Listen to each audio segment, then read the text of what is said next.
Hello students, my name है Geetali Andiriya. Welcome to step up academy. और आप याद कीजिए, माता का अंचल हम पढ़ रहे थे। एक बच्चा माता और पिता का जो स्नेह उसने बचपन में प्राप्त किया उसको याद कर रहा है।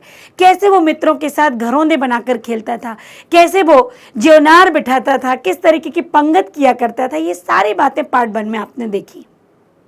जी हाँ, माता के अंचल की बात हो रही है। पार्ट 1 में हमने आधा पार्ट पढ़ लिया था और मैंने आपसे कहा था कि पार्ट 2 के लिए जो आएगा उसके लिए आप रेडी रहिएगा, क्योंकि पार्ट 2 में माता का अंचल का आगे का भाग होगा कि अब वो बच्चा और क्या याद कर रहा है।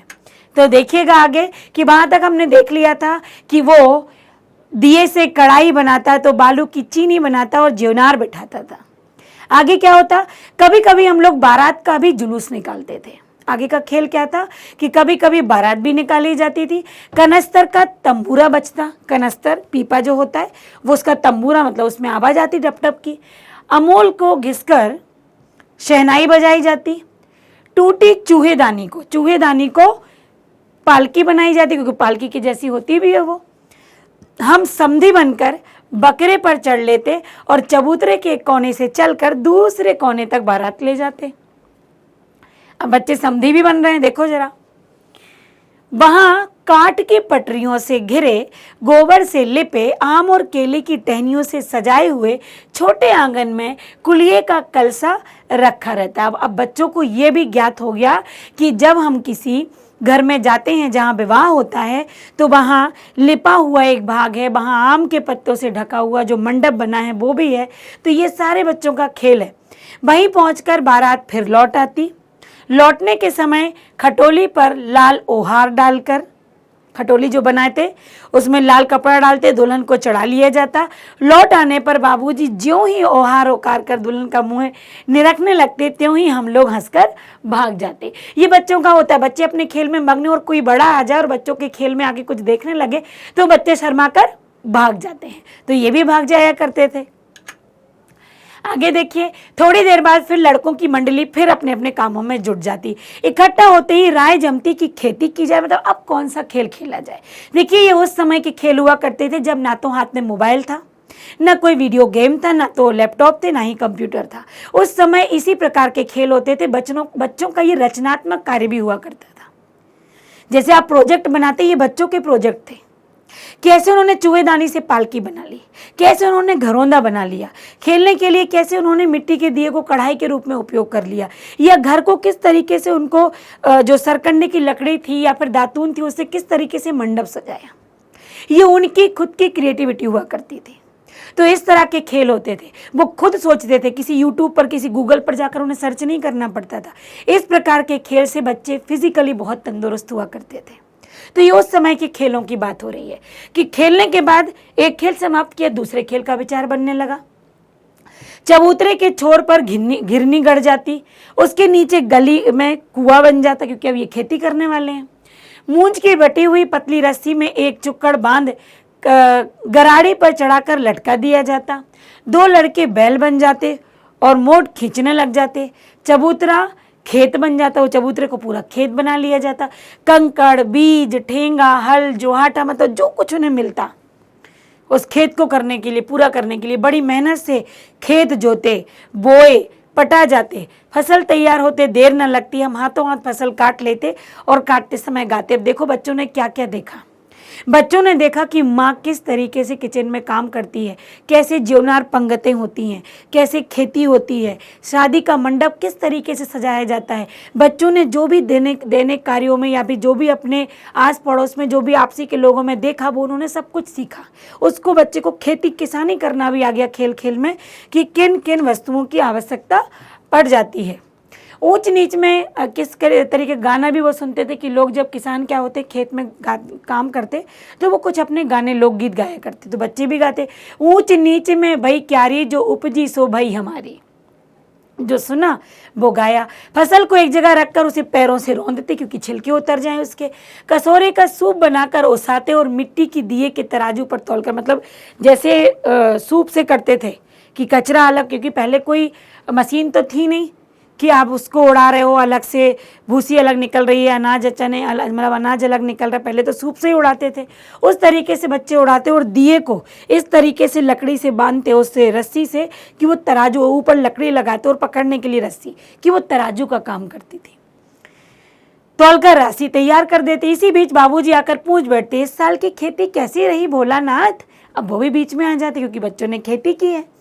बस फिर क्या, हम लोग ज्यों का त्यों खेत खलियान छोड़कर जैसी बाबूजी आए शर्माकर हम फिर भाग गए। कैसी मौज की खेती थी। जब वो कह रहे कि जब हम बचपन में ये सब कुछ करते थे तो कितना मजा आता था। ऐसे ऐसे नाटक हम लोग बराबर खेला करते।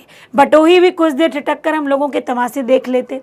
जब कभी हम लोग ददरी के मेले में जाने वाले आदमियों का झुंड देख पाते तो कूद कूद कर चिल्लाने लगते, चलो भैया ददरी सूत पिसान की मोटरी। ददरी का जो मेला लगता होगा, अगर किसी दूल्हे के आगे आगे जाती हुई ओहारदार पालकी देख पाते तब खूब जोर से चिल्लाने लगते। देखिए बच्चों के ये काम हुआ करते थे। जो उन्होंने रास्ते में किसी शादी ब्याह को देखा कि हो रही है, बारात जा रही, बच्चे नाचने कूदने लगते, ना कोई शर्म, ना लिहाज, ना संकोच, क्योंकि वो बचपना था। क्या चिल्लाते किसी दुल्हन को जाते हुए, रहरी में रहरी पुनार रहरी, डोला के कन्या हमार महरी। इसी पर एक बार बूढ़े वर ने हम लोगों को बड़ी दूर तक खदेड़ा। जब ऐसा बोला तो बूढ़ा चिढ़ गया और दूर दूर तक उसको मारते हुए आगे बढ़ गया। उस खसूट खब्बीस की सूरत आज तक हमें याद है। खसूट खब्बीस कौन हो गया? खसूट खब्बीस वो हो गया, मतलब उन्होंने उस किसके लिए बोल दिया? जो दाढ़ी वाला व्यक्ति था, जो दाढ़ी वाला बुढ़ा था, उसके लिए बोल दिया। ना जाने किस ससुर ने वैसा जमाई ढूंढ निकाला था, वैसा घोड़ा मुहा आदमी हमने कभी नहीं देखा। वो कह रहे पता नहीं उस बुढ़े को किसने दूल्हा बना दिया था। आम की फसल में कभी कभी खूब आंधी आती। आंधी के कुछ दूर निकल जाने पर हम लोग बाग की ओर दौड़ते और चुन चुन कर गुले गुले गोपी आम चाहते। अब ये भी एक मजा होता था बच्चों का। जब आंधी चली, तूफान आया तो कच्चे आम गिरे तो बच्चे दौड़ लगा दिए। ये पहले के बच्चों की ये खेल हुआ करते थे और खेल खेल में वो सारी बातें सीख जाते थे जो कभी बिठा के किसी को सिखाई जाती होंगी। एक दिन की बात है, आंधी आई और पट पड़ गई मतलब गिर गए वो तो आम। आकाश काले बादलों से ढक गया, मेघ गरजने लगे, बिजली कौंधने लगी, ठंडी हवा सनसनाते हुए चलने लगी, पेड़ झूमने लगे, जमीन चूमने लगे, ऐसे बिल्कुल झुक रहे थे पेड़। हम लोग चिल्ला उठे, एक पैसा की लाई बाजार में छितराई, बरखा उधरे बिलाई। अब ये बच्चों के गाने होते थे उस समय के, कि एक पैसा की लाई लाए बाजार में बिखेर दी, इस तरीके के वो गाने। लेकिन बरखा ना रुकी, बारिश नहीं रुकती थी, मूसलाधार पानी होने लगा। मूसलाधार मतलब लगातार जो बारिश होती है। हम लोग पेड़ों की जड़ से धड़ से सट गए, जैसे कुत्ते के कान में अठई, मतलब इतनी बिल्कुल पेड़ के पास खड़े हो गए जैसे कुत्ते के कान में अठई, मतलब इस तरीके का कुछ उनके कान में डाल के जब लगाया जाता है तो चिपक जाती है। मगर बरखा जमी रही, थम गई, जमी नहीं, लंबे समय तक नहीं रुकी और बारिश रुक गई। बरखा बंद होते ही बाग में बहुत से बिच्छू नजर आने लगे। जमीन के अंदर के कीड़े होते वो बाहर निकलने लगते हैं। हम लोग डर कर भाग चले। हम लोगों में बैजू बड़ा ढीठ था, जो बच्चे की बात हो रही, बड़ा ढीठ मतलब जिद्दी था। संयोग की बात है, बीच में मूसन तिवारी मिल गए, एक व्यक्ति का नाम। बेचारे बूढ़े आदमी को सूझता कम था, कम दिखाई देता था। और बैजू को उनको चिढ़ाकर बोला, बुढ़वा बेईमान मांगे करेला का चोखा। बच्चे उनको चिढ़ाते हुए, कुछ भी कहते हुए आगे निकल गए उस बुढ़े को चिढ़ाते हुए। हम लोगों ने भी बैजू के सुर में सुर मिलाकर यही चिल्लाना शुरू किया। मूसन तिवारी ने बेतहासा खदेड़ा, बहुत दौड़ाया। हम लोग तो बस अपने अपने घर की ओर चल पड़े। हाँ, जब हम लोग ना मिल सके तब तिवारी जी सीधे पाठशाला में चले गए। तिवारी जी को पता चलेगा कि बच्चे कहाँ मिलेंगे, तो पाठशाला में। वहाँ से हमको और बैजू को पकड़ लाने के लिए 4 लड़के गिरफ्तारी वारंट लेकर छूटे। मतलब कोई वारंट पुलिस की तरफ से नहीं आया था, या कहने का तात्पर्य कि उनने 4 लड़कों से कहा कि जाके इन 2 बच्चों को लेकर आओ। इधर ज्यों ही हम लोग घर पहुंचे त्यों ही गुरु जी के सिपाही हम लोगों पर टूट पड़े। बैजू तो 9-2-11 हो गया, मतलब भाग गया। हम पकड़े गए। 9-2-11 यहाँ पर मुहावरा है, और हम पकड़े गए। फिर तो गुरुजी ने हमारी खूब खबर ली। गुरुजी ने खूब खबर ली मतलब हमको खूब जमकर सुनाई, खूब डांट पड़ी। बाबूजी ने यह हाल सुना, वह दौड़े हुए पाठशाला में आए, गोद में उठाकर हमें पुचकारने लगे। वो पुचकारा और पुचकारते हुए गए। हम पर दुलारने से चुप होने वाले लड़के नहीं थे, हम तो रोते ही जा रहे। उनका कंधा किसका बाबूजी का आंसुओं से गीला हो गया। वह गुरुजी की चिरौरी करके हमें घर ले गए।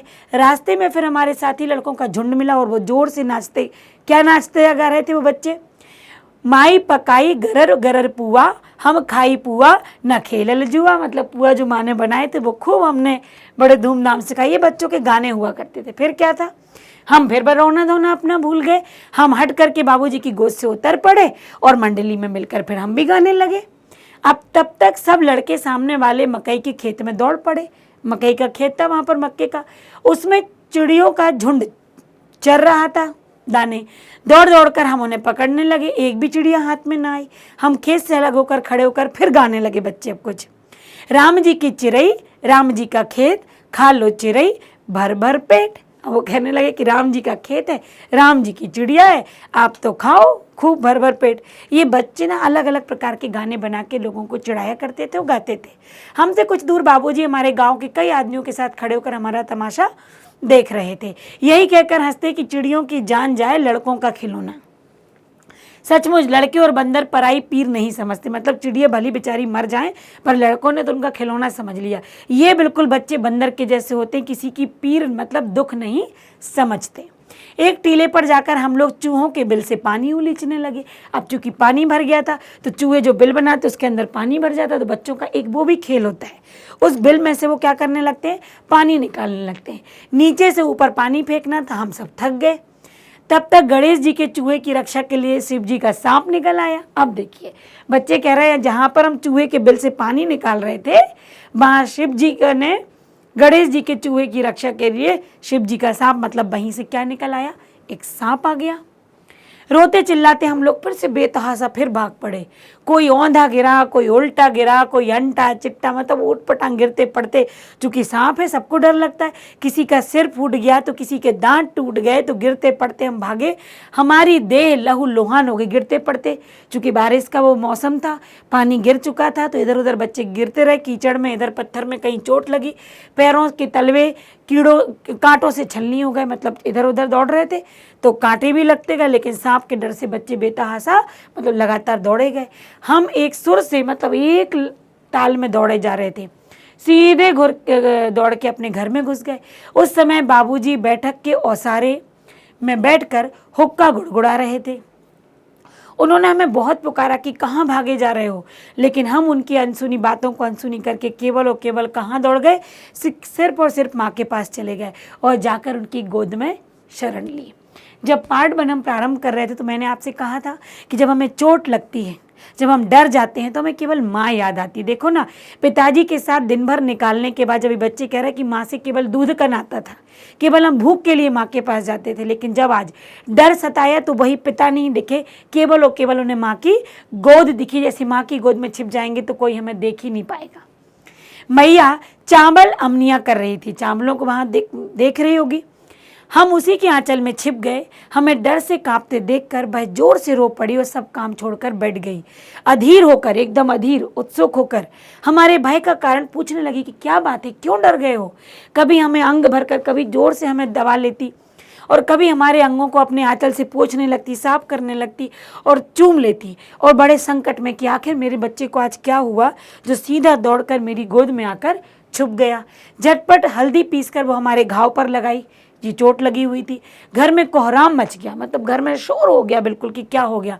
हम केवल सुर से सा सा सा कह जा रहे थे, बोल नहीं पा रहे थे। मैया के आंचल में लुके, लुके एक जो शब्द है क्षेत्रीय भाषा का है, लुके मतलब छिपे हुए चले जा रहे थे। सारा शरीर धीमे धर धर धर धर कांप रहा था, रोंगटे खड़े हो गए थे। हम आंखें खोलना चाहते थे पर वे खुलती ना थी। हमारे कांपते हुए ओठों ने को मैया बार बार निहार कर रो रही थी कि ऐसा कुछ तो हुआ है कि बच्चा बोल ही नहीं पा रहा। और बड़े लाड से वह हमें गले लगा लेती। वह देखती भी कि बच्चा रोए जा रहा है, क्या हो गया, लेकिन वो बार बार बच्चा रोता और उसको गले लगा लेती। इसी समय बाबूजी भी दौड़ कर आए कि क्या हुआ, आकर झट हमें मैया की गोद से अपनी गोद में लेने लगे। पर हमने मैया के आंचल की प्रेम और शांति के चंदोबे की छाया न छोड़ी। वो देख मतलब गोद में लेने लगे, आओ मेरी गोद में आओ, मैं देखता हूँ क्या हुआ। लेकिन बच्चे ने जोर से माँ का आंचल पकड़ रखा था और वह माँ के आंचल से छूटना ही नहीं चाहता था। तो यहाँ पर क्या हुआ, आपने देखा कि हमें कितना भी कुछ मिल जाए, लेकिन अंत में जब हमें दर्द होता है, तकलीफ होती है, तब हमें केवल और केवल माँ याद आती है। और माँ की आंचल में ही हमें सारा का सारा सुकून मिलता है। माँ की आंचल में डर खत्म हो जाता है। हम कितने भी बड़े डर से जूझ रहे हों, लेकिन माँ की गोद या माँ का इतना कह देना कि हाँ ठीक है ना, सब ठीक हो जाएगा। छोटे बच्चों के साथ तो क्या होता है, यदि उन्हें चोट लगती है और वो आकर कहते देखो देखो मुझे यहाँ चोट लगी, और यदि माँ इतना कर देती है और कहती है हाँ ठीक हो जाएगा, और बच्चा जाके खेलने लगता है। ये बच्चे नहीं, आप भी जब बच्चे थे तब यही होता था। ये तो हर एक बच्चे की और हर एक माँ की कहानी है। ये कहानियाँ कभी पुरानी नहीं होती। जब जब सुनाया जाता है मन जैसे भावनाओं से भर जाता है। तो माँ के अंचल का जो ये कहानी थी, ये जो पूरा लेख था जिसमें एक बच्चे ने अपने बचपन को सुनाया है, ये बहुत ही भावनात्मक भी था, बहुत ही सुनहरा चित्रण था, मज़ेदार भी था, और इसमें सबका बचपन कहीं ना कहीं इसी तरीके से गुजरता है। तो माँ के अंचल का ये दोनों पार्ट में जो हमने पार्ट पढ़ा, ये हमारा पार्ट पूरा हुआ। और मुझे ऐसा विश्वास है कि 2 पार्ट में पढ़ने से पाठ हमें बहुत अच्छे से समझ में आता है। कम समय में थोड़े थोड़े टाइम में हम पूरा पाठ कंप्लीट कर लेते हैं, जिससे हमारे दिमाग में बैठ जाता है और हम अभ्यास के लिए तैयार हो जाते हैं। तो बिल्कुल आप अभ्यास के लिए तैयार हो जाइए, क्योंकि अगला जो वीडियो आएगा वो आएगा माँ के अंचल का अभ्यास। तो मिलते हैं अब हम अगले वीडियो में प्रश्न अभ्यास के साथ। Thank you so much.